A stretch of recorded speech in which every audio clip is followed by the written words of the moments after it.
king of Syria was stubborn. He wanted a war with Israel and planned surprise attacks. Every time he planned an ambush, the king of Syria would spread out a map, study it for a while, then decide the best place to send his troops. Then he would call in his military advisors to make the final plans together. Soldiers were then sent to the place where they thought the king of Israel and his army would be. But when they got there, the Israelite army was not to be found.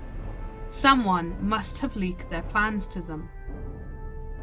The king of Israel knew what the Syrians were up to because the prophet Elisha had told him. The king of Israel knew that God was letting Elisha hear the enemy plans. The king of Syria would plan another surprise attack. But when he arrived at the spot, there was no one to fight. It was most annoying. "Who keeps telling the king of Israel about my plans?" he fumed. "Not me," the king's officials protested. "We would never betray you. It's that prophet Elisha. He seems to know everything." "Send an army and surround Dothan town," the king of Syria ordered. "I want a ring of fighting men and chariots all around the city to make sure there is no way for the prophet to escape." So that night, under cover of darkness, a small army surrounded the city of Dothan. The next morning, Elisha's servant got up as usual to start his daily chores. He looked out of the window and was shocked to see the sun gleaming off hundreds of spears, helmets, and swords.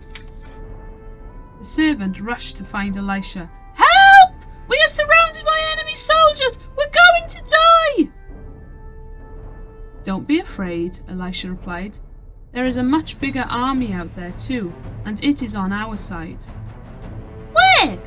asked the servant. Elisha led his servant up onto the flat roof of his house.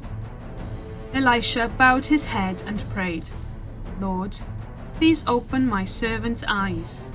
As soon as Elisha prayed, the servant suddenly saw another army, a huge army, burning powerfully with fire. The servant gazed in wonder at the glorious sight. He could hardly believe his eyes. And then, as Elisha and his servant watched this amazing sight, the king of Syria's army began to march up to Elisha's house.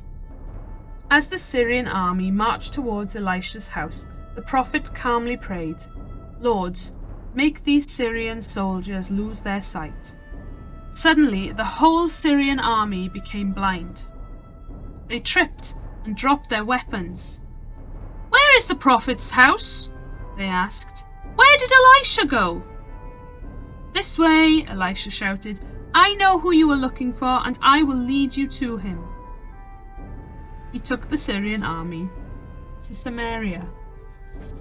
Elisha walked through the city gates and then prayed, "Lord, please open their eyes so they can see again." At once the enemy soldiers could see again. Then they saw where they were, and they were afraid. The king of Israel was excited. "Shall I kill them?" he asked Elisha. "No!" Elisha insisted. "You didn't capture them. You didn't have to fight them." "Feed them," said Elisha. "Give them food and drink and show them kindness and mercy. Then send them home." So the king of Israel ordered that all the food in the city be made available to the enemy soldiers. When the soldiers had eaten and were full, they were told they could leave. They left at once and never came back. Elisha did what Jesus tells Christians. Do good to your enemies, be kind to those who mistreat you, and show love to those who hate you.